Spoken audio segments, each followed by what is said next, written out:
तो hello everyone, मैं हूं आशिका सिन्हा और स्वागत है आपका स्कूल शिक्षा के इस ऑनलाइन लर्निंग प्लेटफॉर्म पे। टाइम टेबल जो हर एक स्टूडेंट के मन में बचपन से लेकर अपनी पूरी स्कूल लाइफ तक चलता है।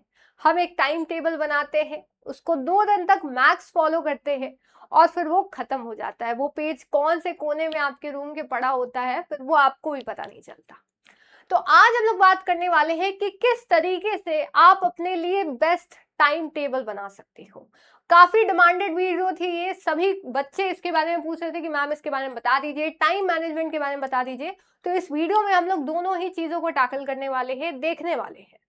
तो सबसे पहले तो मैं पहले ही बता दूं कि अगर आप ये एक्सपेक्ट कर रहे हैं कि मैं इस वीडियो में आपको बताऊंगी कि ये रहा टाइम टेबल एंड इसको फॉलो करो, तो बाबू ऐसा नहीं है, क्योंकि हर एक बच्चा अलग होता है। किसी को कोई और टाइम अच्छा लगता है पढ़ने के लिए, किसी की स्कूल टाइमिंग ज्यादा होती है, किसी की कम होती है। तो मैं आज एक जनरलाइज बात करूंगी जो हर एक बच्चा खुद पे अप्लाई कर सकता है और अपने लिए बेस्ट टाइम टेबल तैयार कर सकता है। ठीक है, मैं पहले ही बता दूं, ये मत करना कि 6 बजे आपको उठना है, 6:15 में ब्रश करना है। ये सारी चीजें कभी फॉलो नहीं होती। फिर उसमें अगर एक भी चीज फॉलो नहीं करोगे, सुबह उठ तो जाओगे बड़े जोश के साथ, लेकिन एक भी चीज जब फॉलो नहीं हो पाएगी तो आप काफी जो है अंडर कॉन्फिडेंट हो जाओगे या फिर डीमोटिवेटेड हो जाओगे, जो कि आपके एंट्रेंस एग्जाम के ड्यूरेशन में बिल्कुल भी सही नहीं है। तो क्या करने वाले आज हम लोग, आप एक कॉपी और पेन लेकर जरूर बैठना ताकि आप इसको नोट कर सको और पूरी वीडियो देखना। ठीक है, और जो भी नए लोग हैं वो जरूर से सब्सक्राइब कर लो। ऐसे ही बहुत ही इंटरेस्टिंग वीडियोस चैनल पे आने वाली है, चाहे आप CHS, JNV, सैनिक स्कूल या फिर RMS की प्रिपरेशन कर रहे हो। तो चलिए स्टार्ट करते हैं। सबसे पहले तो ये समझ लो, आपकी स्कूल की टाइमिंग जो भी है, ठीक है, आपकी स्कूल की टाइमिंग जो भी है, हमेशा अगर मैं सुबह से बात करूं, ठीक है, जिस समय पे उठते हो बाबू, कोई भी चीज अगर पानी है ना, आपको सैक्रिफाइस करना पड़ेगा अपने स्कूल टाइमिंग से। जितने बजे अभी उठ रहे हो, अगर आप पहले से ही उठ के पढ़ते हो तो अच्छी बात है। जो लोग नहीं पढ़ते वो बाबू 1 घंटा पहले उठना स्टार्ट कर दो। और अगर एकदम लेट तक जगते हो ना, खाना एकदम लेट खाते हो, तो इसको भी सही कर लो, क्योंकि 1 साल है आपके पास या 6 महीने हैं, जो भी आपके एग्जाम में समय, वही बस है। उसके बाद आप अपने ड्रीम स्कूल में पहुंच जाओगे, तब वहां आपका अलग ही रूटीन होगा। तो यहाँ एटलीस्ट वहां पहुंचने के लिए यहाँ थोड़ी मेहनत कर लो। ठीक है, 1 घंटा थोड़ा पहले उठो। ठीक है, अब ये छोड़ो, ये मैंने आपको पहली चीज बता दी। अब मैंने यहाँ पे कोई स्लाइड कुछ नहीं ऐड की, क्योंकि हम लोग एकदम रॉ बात करने वाले हैं। सबसे पहले ये चीज समझ लो कि आप पेन और पेपर जो लेकर बैठे हो, कॉपी, उसमें आप बताना है आपके जो भी सेक्शन आते हैं। आप सैनिक की प्रिपरेशन कर रहे हो, जेएनवी की कर रहे हो, RMS की कर रहे हो, ठीक है, CHS की कर रहे हो, जो भी सब्जेक्ट आता है। अगर मैं CHS को एग्जांपल लेके चलूं तो हिंदी, इंग्लिश, मैथ्स, साइंस और सोशल साइंस आता है ना, 5 सेक्शंस आते हैं। इसको आपने लिख लिया। अब आपको डिसाइड करना है सबसे इंपॉर्टेंट इसमें से कौन सा सेक्शन है, वो आप डिसाइड करोगे। आपका सबसे वीक कौन सा सेक्शन है। अब हर कोई मैथ्स उसको लेकर चलेगा ही, ठीक है, तो मैथ्स काफी सारों की होती है। अगर आपका साइंस है तो आप वो भी सिलेक्ट कर सकते हो। आप प्रायोरिटी बनाओ, सबसे वीक मेरा कौन सा है और सबसे स्ट्रॉन्ग मान लेते किसी का हिंदी, तो हिंदी उठा लिया कि मेरा सबसे स्ट्रॉन्ग है, मैथ सबसे वीक है। अब ये आपने कॉपी में बना लिया एकदम ऑनेस्टली। बाबू खुद से ऑनेस्ट रहोगे ना, तो कोई नीड नहीं पड़ेगी किसी की कुछ भी आपको बताने की। आप खुद को खुद ही समझा लोगे कि अभी आपको क्या करना है। दूसरे को तो एकदम बढ़िया सजेशन देते हो, खुद नहीं फॉलो कर पाते, तो अभी खुद से एकदम ऑनेस्ट रहना। ठीक है, अब जो है आपको क्या करना है, कोई टाइम टेबल नहीं है, हम लोग इसको बोलेंगे स्लॉट। क्या बोलेंगे? स्लॉट। अब मैं पहले ही बता दूं, एक दिन में बाबू 24 घंटे नहीं पढ़ना होता, 48 घंटे तो बिल्कुल भी नहीं पढ़ना होता, बायोलॉजिकली ही पॉसिबल नहीं है, वो सब वाहियात बातें। ठीक है, आप कंसिस्टेंसी से अगर डेली 2 घंटे भी पढ़ रहे हो ना, एकदम मन लगा के, मतलब होमवर्क स्कूल सब हटा के सेल्फ स्टडी कर रहे हो, तो आपको कोई भी एंट्रेंस एग्जाम निकालने से कोई नहीं रोक सकता। Consistency is the key. तो ये जो भी कर रहे हो ये डेली करना, ठीक है, क्योंकि ये कोई वेस्ट ऑफ टाइम नहीं है। 3 स्लॉट में आपको बाबू पढ़ना है। ठीक है, पहला स्लॉट मैंने बता दिया कि सुबह आप जितने बजे भी उठते हो आपके स्कूल की टाइमिंग के अनुसार, 1 घंटा हो गया आपका स्लॉट 1। स्लॉट 1 क्या हो गया आपका? मॉर्निंग में। ठीक है। मॉर्निंग में आप कोई भी 1 घंटा डिसाइड कर लो स्कूल जाने से पहले, ठीक है। 45 मिनट का हो सकता है, कोई दिक्कत नहीं है। 15 मिनट आपने ब्रश किया, नहाने, जो नहाना तो बाद में है, लेकिन जो भी आपका उठने में और थोड़ा दुनिया में आने में जो समय लगे वो, ठीक है। तो ये आपका फर्स्ट स्लॉट हो गया। सेकेंड स्लॉट होगा बाबू आपके 2 घंटे का, ठीक है। और ये होगा आपका स्लॉट 2, और ये होगा इवनिंग स्लॉट, ठीक है। और तीसरा स्लॉट हो गया आपका 1.5 घंटे का, ठीक है। और ये हो गया आपका स्लॉट 3, ठीक है। ये हो गया आपका नाइट का स्लॉट।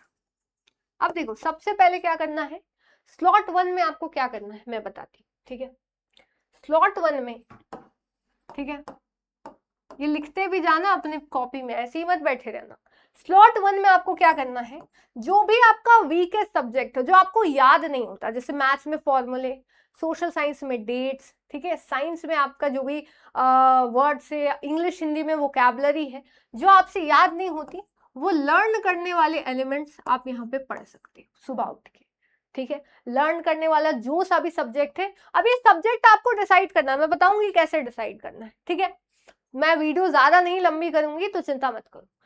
तो लर्न करने वाले एलिमेंट्स याद करने, ठीक है। और सुबह उठते ही थोड़ा मन को शांत करना, और उसके बाद वो चीज, इसमें आप जैसे इंग्लिश के वोकैबुलरी ऐड कर सकते हो, हिंदी पढ़ सकते हो, सोशल साइंस का आप डेट्स याद कर सकते हो, मैथ्स के फॉर्मूले याद कर सकते हो, प्रैक्टिस कर सकते हो, ये चीज, ठीक है।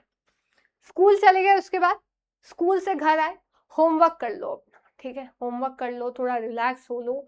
उसके बाद शाम में जो भी स्लॉट 4 से 6 हो सकता है, 5 से 7 हो सकता है, 3 से 5 हो सकता है, जब भी आपको टाइम मिले तब आप स्लॉट 2 रखोगे। उस स्लॉट में मान लेते हैं किसी का दोपहर में बहुत तेज दिमाग चलता है, मतलब शाम के टाइम पे, तो आप मैथ्स प्रैक्टिस करो। किसी को साइंस, सोशल साइंस, थ्योरी वाले सब्जेक्ट पढ़ना, आप वो पढ़ सकते हो, ठीक है। तो ये आपके ऊपर है, या तो आप प्रैक्टिस कर सकते हो, ठीक है, या फिर आप थ्योरी वाले सब्जेक्ट पढ़ सकते हो, ये आपके ऊपर है, ठीक है। उसी तरह स्लॉट 3 आप रात में रख सकते हो, 1.5 घंटा, खाना खाने के बाद 8 से 9:30, 9 से 10:30, उसके बाद सो गए आराम से। जो भी आपका स्कूल का टाइमिंग हो उसके अनुसार आपको चुनना है। आप अपने पेरेंट्स से भी डिस्कस कर सकते हो, जो कि बहुत अच्छी चीज है। और पेरेंट्स के साथ ये वीडियो देखोगे तो आपको हेल्प ही मिलेगी, क्योंकि पेरेंट्स आपके लिए अच्छी ही चीजें बताएंगे, ठीक है। 95% हमेशा वो करेक्ट होते हैं, आपके जो मम्मी पापा होते हैं वो, ठीक है। स्लॉट 3 में वही, या तो आप प्रैक्टिस वाला कर लो, किसी किसी को खाना खाने के बाद नींद आने लगती है, एनर्जी नहीं होती कि, तो आप थ्योरी वाले सब्जेक्ट पढ़ सकते हो। तो ये आप जो है कर सकते हैं, ठीक है। अब बात करते हैं कौन से सब्जेक्ट पढ़ने। मैम 5 सब्जेक्ट क्या डेली पढ़ने? नहीं, डेली आपको 2 सब्जेक्ट पढ़ने हैं। क्या पढ़ने हैं? 2 सब्जेक्ट, ठीक है। मैथ्स अगर कोई बहुत है तो तीनों स्लॉट में 3 सब्जेक्ट पढ़ सकता है अलग अलग, कोई प्रॉब्लम नहीं। ये आप अपने हिसाब से डिसाइड करोगे, अपनी कैपेबिलिटी के हिसाब से डिसाइड करोगे। अब आप वीकली एक प्लान बना लो, या आप हर वीक चेंज कर सकते हो। जैसे हमारे जो अभिमन्यु बैच है उसमें आपको वीकली शेड्यूल जाता होगा कि इस सप्ताह ये क्लास चलेगी, ठीक है, तो आप उसके अनुसार पढ़ो, ठीक है। तो वीकली शेड्यूल आप बना लो कि मंडे को हम लोग पढ़ेंगे साइंस और सोशल साइंस, ट्यूसडे को हम लोग पढ़ेंगे मैथ्स, मैथ्स तो डेली ही रखना जिसकी वीक है, और इंग्लिश। ऐसे करके आप अपना वीकली शेड्यूल बना सकते हो, ठीक है। तो ये एक प्रॉपर मेथड होगा आपके पढ़ने के लिए। तो ये तो वीक डेज की मैंने बात कर ली बाबू। अब हम लोग बात करेंगे किस चीज की? वीकेंड की। सैटरडे को आपको 2 घंटे निकालने हैं, और जो प्रैक्टिस है जितनी हो सकती है, कोई एक सब्जेक्ट निकालो, उसके 100 सवाल कर दो उस चैप्टर के। जैसे आपको अभिमन्यु बैच में प्रैक्टिस सेट टेस्ट सीरीज मिलती है, उसके सवाल लगा दो किसी रैंडम चैप्टर को उठा के, देख लो कितना सही हो रहा है, ठीक है, उससे आपको हेल्प मिलती है। और सैटरडे को ये काम करना है, और संडे को आपके जितने भी बैकलॉग्स है, कोई भी नई चीज नहीं पढ़नी। संडे को बस रिवाइज करो, सारी चीजें पीछे की लेके बैठ जाओ, जितना समय मिल सकता है संडे को, शाम में बस खेलने चल जाओ, बाकी खाना खाओ, सारी चीजें, और बाकी जितना भी समय में बचे उसमें बस पढ़ाई करो, पीछे की चीजें रिवाइज करो। संडे को आपको कुछ याद नहीं करना। और हाँ, संडे को ही रात में या शाम में बैठ के नेक्स्ट वीक का शेड्यूल तैयार करो अपना, ठीक है। जब शेड्यूल पहले से बना होता है ना, सो के उठोगे तब डिसाइड करोगे आज क्या करना है, तो नहीं हो पाएगा। डेली का शेड्यूल रात में और वीक का शेड्यूल संडे को शाम या फिर रात में तैयार करो। जिस तरह से आपका बैच का शेड्यूल शाम में या रात में अपलोड होता है, उसी तरीके से आपको काम करना है, ठीक है। तो उम्मीद है मैं बहुत क्लियर थी सारी चीजों में। अगर आपको अभी भी कोई डाउट है आप कमेंट सेक्शन में पूछ सकते हो, फिर आपको आपकी जो भी प्रॉब्लम है आप पूछ सकते हो, मैं पर्सनली आपको रिप्लाई कर दूंगी। अच्छे से डिटेल में अपनी प्रॉब्लम बताना जिससे मैं आपको अच्छे से रिप्लाई दे सकूं। तो इसी के साथ ये वीडियो यहीं खत्म होती है। अगर अभी तक चैनल को सब्सक्राइब नहीं किया तो जरूर से कर ले। मिलते हैं फिर ऐसे ही एक इंटरेस्टिंग नेक्स्ट वीडियो में, तब तक के लिए thank you so much, bye bye, जय हिंद, जय भारत।